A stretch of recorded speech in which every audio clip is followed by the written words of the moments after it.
You wake up, no alarms, no obligations, no one expecting you to show up. The day is yours, completely under your control. It sounds like freedom, doesn't it? But what if I told you that this very freedom could be the beginning of your downfall?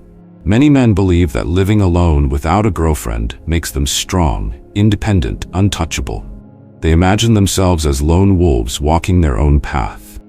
But reality is far less romantic, because there are only two types of men who live alone. Those who use solitude to build themselves, and those who let it slowly destroy them. Which one are you? Without external challenges, without a woman to impress, without anyone to call you out when you slip, most men fall into silent decay. Their discipline crumbles, their purpose fades. They drift into a cycle of comfort, distraction, and quiet misery, and they don't even realize it's happening. Stoicism teaches that true strength isn't about avoiding relationships or rejecting companionship. It's about mastering yourself, with or without someone beside you. The question isn't whether you can be alone. The question is what you do with that solitude. Will you use this time to sharpen your mind, to build something great, to become the kind of man who doesn't need validation from anyone? Or will you let yourself rot, convincing yourself that this stagnation is peace? No one is coming to save you. No one is watching. No one is keeping you accountable. But you are. This is Victory Stoic, where men learn to dominate their minds, sharpen their discipline, and master the art of self-control. If you're ready to take ownership of your life, hit like, subscribe, and share this with a man who needs to hear it. And in the comments, tell me, are you truly growing in your solitude, or are you just surviving? Number 1. Solitude is not strength. The hidden danger of isolation. Jake used to believe that living alone made him powerful. He had no girlfriend, no distractions, no obligations to anyone but himself. In his mind, he was free to wake up whenever he wanted, free to spend his days however he pleased. He told himself this was the ultimate form of independence, the sign of a man who needed nothing and no one. But there was a problem. Months passed and something began to shift. The days blurred together. His morning workouts became less consistent. His reading list sat untouched on his desk. He convinced himself that skipping the gym just for today wasn't a big deal, that watching one more episode of his favorite show wouldn't hurt, that he could always start his goals tomorrow. Tomorrow never came. Jake thought he was strong because he was alone. But in reality, he was stagnant, stuck in a life that felt comfortable but completely unchallenging. Solitude versus strength. The critical difference. Many men fall into the same trap. They believe that simply being alone makes them stronger, more independent, more in control. But strength isn't about how much time you spend by yourself. It's about what you do with that time. A man who isolates himself isn't necessarily strong. He's simply untested. True strength comes from engaging with the world, not hiding from it. A man who has no one to challenge his ideas, no one to hold him accountable, no one to sharpen him through adversity. He isn't becoming stronger. He's just drifting. Stoicism teaches us that we must control our minds, our actions, and our purpose. But it never said we should cut ourselves off from the world. Marcus Aurelius, one of the greatest Stoic thinkers, ruled an empire. Epictetus, once a slave, influenced countless minds. Seneca advised emperors. None of them spent their lives in isolation. They faced challenges, engaged in conflict, and tested themselves against the world. A man who avoids challenges doesn't become a warrior. He becomes a ghost. The comfort trap, how isolation slowly kills your drive. At first, living alone feels empowering. You set your own schedule. No one questions your decisions. No one pushes you beyond your limits. But here's the hidden danger. When no one is watching, it's easy to let yourself slide. No one calls you out when you waste hours on your phone. No one pushes you to be better when you choose comfort over growth. No one challenges your thinking when you settle into your own perspective. And slowly, without even realizing it, you become weaker. This is why many men, even those who claim to be strong, wake up one day and feel empty. They convince themselves they were fine. But deep inside, they know. They haven't been tested, they haven't grown, they haven't lived up to their full potential. The only way forward, face the world, take responsibility. If solitude is making you stronger, you should feel it. You should be sharper, more disciplined, more driven.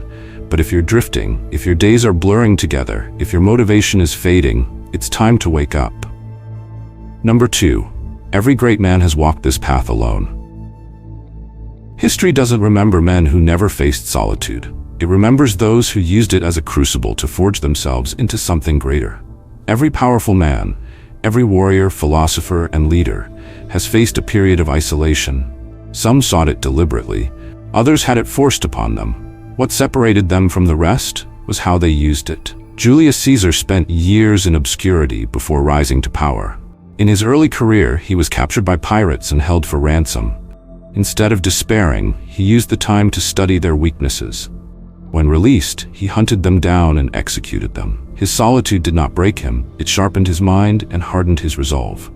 Napoleon Bonaparte was an outcast as a young officer. He was Corsican in a French military academy, a nobody among nobility. Isolated and dismissed, he buried himself in strategy, history, and philosophy.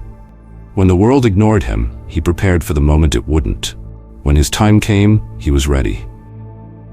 The great Stoic emperor Marcus Aurelius spent much of his reign in war, often isolated in distant battlefields. Surrounded by hardship, disease, and death, he didn't crumble. He wrote Meditations, his personal guide to self-discipline and resilience. He did not use solitude to complain. He used it to refine his thoughts, control his emotions, and master his will. Even in modern history, the pattern repeats. Theodore Roosevelt lost his mother and wife on the same day. Instead of drowning in grief, he retreated into the Dakota Badlands, living in isolation as a rancher and hunter. He hardened his body and mind in the wilderness. When he returned to society, he was no longer the frail intellectual he once was. He was the embodiment of action and strength. Elon Musk, before leading Tesla and SpaceX, lived alone in a tiny apartment, coding for hours on end. He had no safety net, no guarantee of success, only his mind, his discipline, and his ability to endure hardship. He didn't waste his solitude. He used it to build an empire. The lesson is clear. Solitude is not a curse. It is a test. The men who embrace it, who use it to sharpen themselves, become legends. The men who waste it, who indulge in comfort, distractions, and self-pity, fade into nothing. Seneca said, "Difficulties strengthen the mind as labor does the body." If you are alone right now, understand this. You are in the same position that every great man has once been. What you do next will determine whether you rise or disappear. Strength comes from responsibility, and responsibility means stepping into the world, taking on challenges, and holding yourself accountable, not just when it's convenient, but every single day. If you're serious about mastering your mind and your discipline, stop lying to yourself. Stop mistaking comfort for strength. Get up. Get out. Take action. This is Victory Stoic, where men sharpen their minds, take control of their lives, and stop making excuses. If this message resonates with you, hit like, subscribe, and share this with a man who needs to hear it. And in the comments, answer this. Are you truly growing in your solitude, or are you just surviving? Number 3. If no one challenges you, you must challenge yourself. Without external pressure, most men crumble. A good relationship can push a man forward. He wants to be better, to prove himself, to rise to the occasion. But when no one is watching, when no one expects anything from you, the real test begins. Without external challenges, will you still hold yourself to the highest standard? Think about the soldiers of ancient Sparta. They didn't wait for war to sharpen their skills.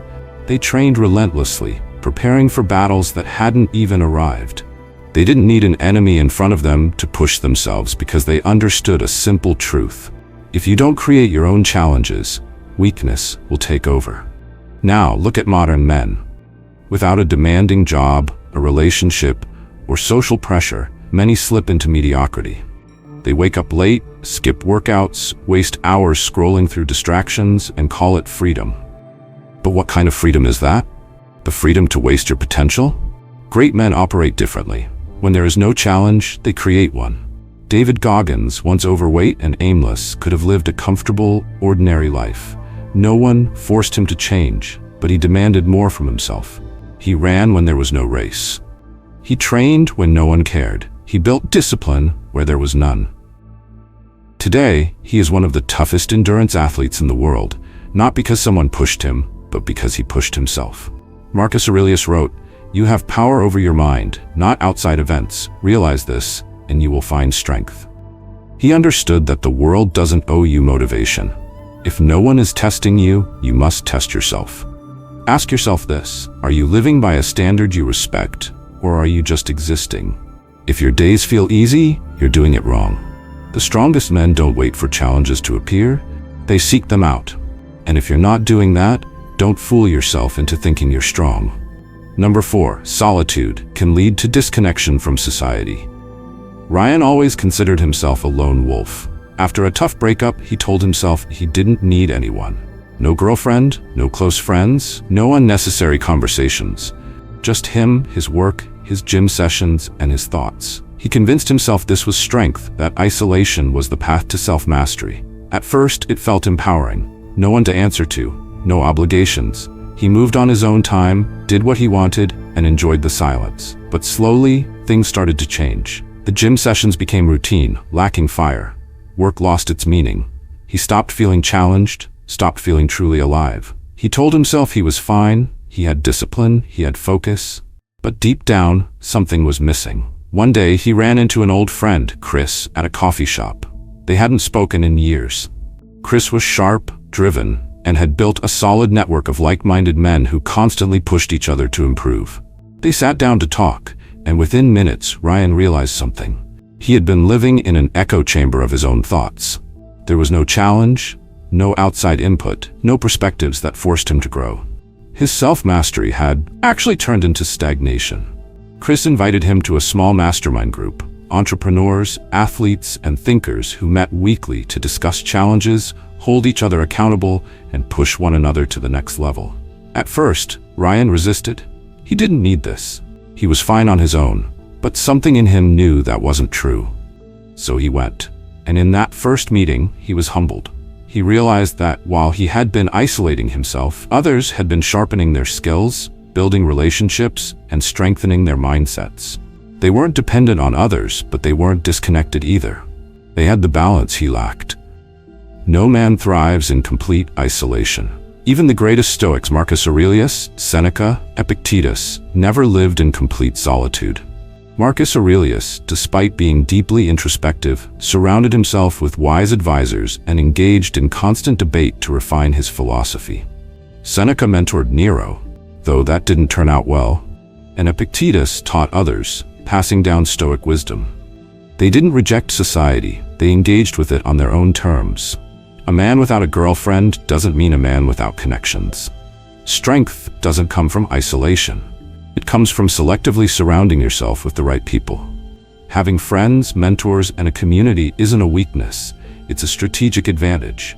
Many men isolate themselves, thinking they are protecting their independence, but what they are really doing is weakening their edge. Without social interactions, your mind becomes rigid.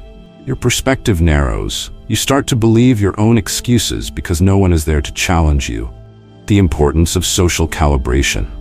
A man needs social interaction not just for emotional support, but for mental sharpness. If you only exist in your own world, you lose the ability to adapt, to communicate effectively, to understand different perspectives.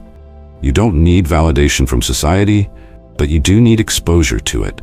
The strongest men are those who can move between solitude and society effortlessly, who can spend time alone refining their discipline, but also engage with others to sharpen their intellect and expand their opportunities. Ryan learned this the hard way. After reconnecting with people who challenged him, he felt his fire return. His workouts had more purpose. His work felt more meaningful. His conversations forced him to think deeper. He was still independent, still on his own path, but he was no longer in isolation. The choice: engage or fade. You can spend years in solitude, convincing yourself you're fine, or you can engage with the world on your terms. Find friends who push you. Seek out mentors who challenge your thinking. Step into environments that force you to sharpen your skills, because if you don't, you will stagnate. And no man ever became great by standing still. Number 5. Being single doesn't mean being lazy with life. Mike always thought he had everything under control. No girlfriend meant no obligations, no need to impress anyone, no expectations to keep up appearances. He lived on his own terms. or at least that's what he told himself. Over time, small things started to slip. His apartment became cluttered. Laundry piled up, dishes stayed in the sink for days. His diet? Fast food, frozen meals, and energy drinks. He stopped caring about how he dressed, how he presented himself, how he carried himself in public. He convinced himself it didn't matter. Who was he trying to impress anyway? But there was a problem. Every morning he woke up feeling sluggish. His energy levels crashed by mid-afternoon.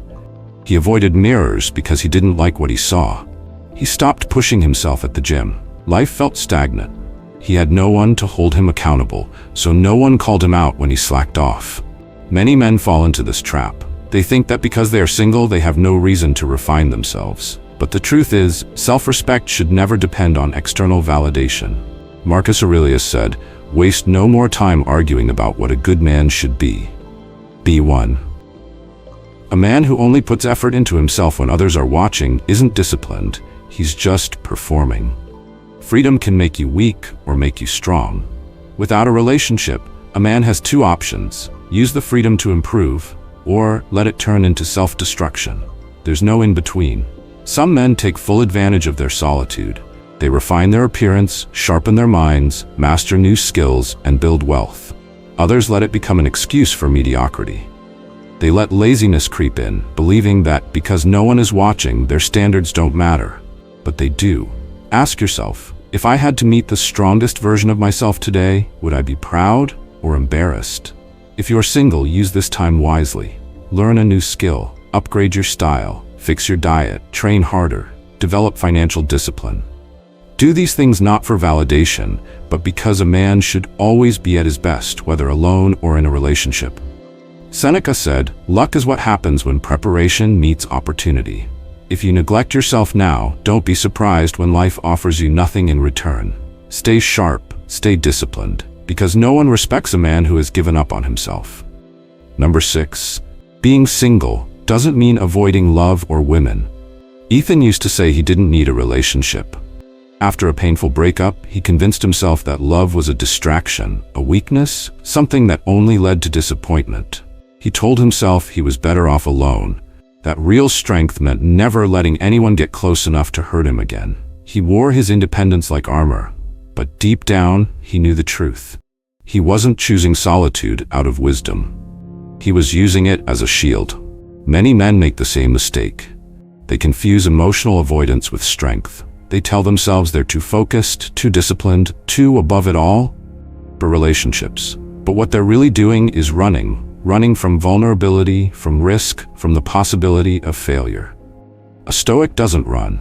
A Stoic looks at reality with clear eyes and makes decisions based on reason, not fear. If you don't want a relationship, ask yourself, is it because you have consciously chosen a path that requires your full focus, or is it because you're afraid of being hurt again? There's a difference between choosing solitude and hiding in it. If you can't answer that question with complete honesty, you're not as in control as you think. Marcus Aurelius said, "The impediment to action advances action. What stands in the way becomes the way."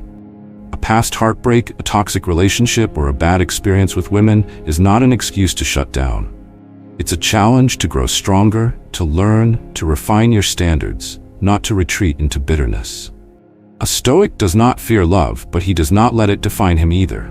If a relationship comes, it must be a supplement to his life, not the center of it. Many men enter relationships seeking validation, thinking that a woman will complete them. That mindset leads to dependence, insecurity, and eventually, failure. The strongest men, however, step into relationships as whole individuals, knowing that they are enough on their own. Love is a choice, not a necessity. Seneca wrote, "It is not because things are difficult that we do not dare, but because we do not dare that they are difficult." If you avoid relationships out of fear, you are not in control. Your past is controlling you. Face it, learn from it, but don't let it define your future. Being single should never be about avoidance. It should be a conscious decision, made with clarity, not with resentment. If love comes into your life, let it come. If it doesn't, you are still whole. But don't lie to yourself. A man who hides from love is no different from a man who chases it desperately. Both are controlled by it, just in opposite ways. A real Stoic chooses his path with purpose, not with pride.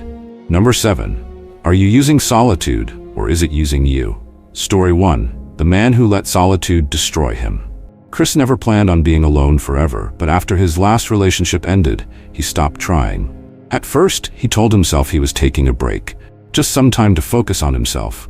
But days turned into weeks, weeks into months, and before he knew it, years had passed. His routine became predictable. Wake up late, scroll through his phone, go to work, come home, watch Netflix, repeat. He convinced himself he was fine. He didn't need a woman in his life.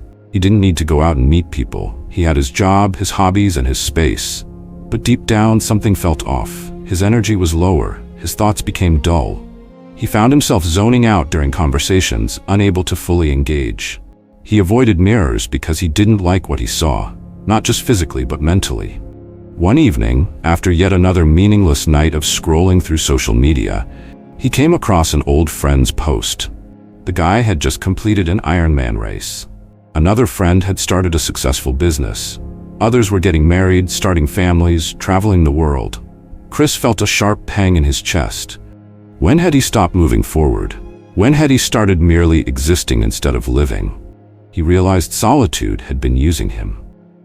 It had given him an excuse to avoid growth, to settle into comfort, to avoid the risks and challenges that make a man stronger. He had wasted years thinking he was fine when in reality he had been declining. He was no longer in control. His solitude was controlling him. Story 2. The man who used solitude to build himself. Now meet Daniel. Like Chris, he also found himself alone after a breakup. But instead of withdrawing into stagnation, he made a decision. This time would not be wasted. The first thing he did was set a challenge. He signed up for a marathon, even though he had never been a runner. Training forced him to wake up early, to push his body, to develop discipline. He used solitude as an advantage. Without distractions, he read more. He invested in his career, took on a leadership role at work, and even started a side business. He used this time to travel, not as an escape, but to expand his perspective. More importantly, he surrounded himself with like-minded people. He joined a mastermind group, found mentors, and connected with others who were also striving for more. He wasn't avoiding people, he was choosing quality over quantity. And then something happened. He stopped feeling alone. His days were filled with purpose. His body felt stronger, his mind sharper, his confidence unshakable. He no longer needed anyone to validate him. When he eventually met someone new, he wasn't looking for a savior. He wasn't looking to fill a void. He was already whole. Marcus Aurelius said, "You could leave life right now. Let that determine what you do and say and think." A man who understands this doesn't waste time. He doesn't drift. He doesn't wait for someone or something to give his life meaning. So the question is simple. Are you Chris, letting solitude weaken you? Or are you Daniel, using solitude to sharpen yourself into the man you are meant to be? Conclusion. Is living alone an opportunity or a downfall? Solitude is a double-edged sword. It can either forge discipline, sharpen your intellect, and strengthen your will, or it can erode your motivation, trap you in stagnation, and disconnect you from the world. A man who lives alone but has purpose, self-discipline, and meaningful challenges will grow stronger. He will use his time to expand his mind, master his emotions, and build something worthwhile. But a man without direction, without goals, and without the right connections will slowly fade. His solitude won't empower him. It will consume him. Living alone isn't the problem. How you use that time is what defines you. Will you let it weaken you, or will you turn it into the foundation of your greatest transformation? If this message resonates with you, like, subscribe, and share this with a man who needs to hear it. Drop a comment below. Are you using solitude to build yourself, or is it using you? Thank you for watching Victory Stoic, where men sharpen their minds, master self-discipline, and take control of their lives. See you in the next video.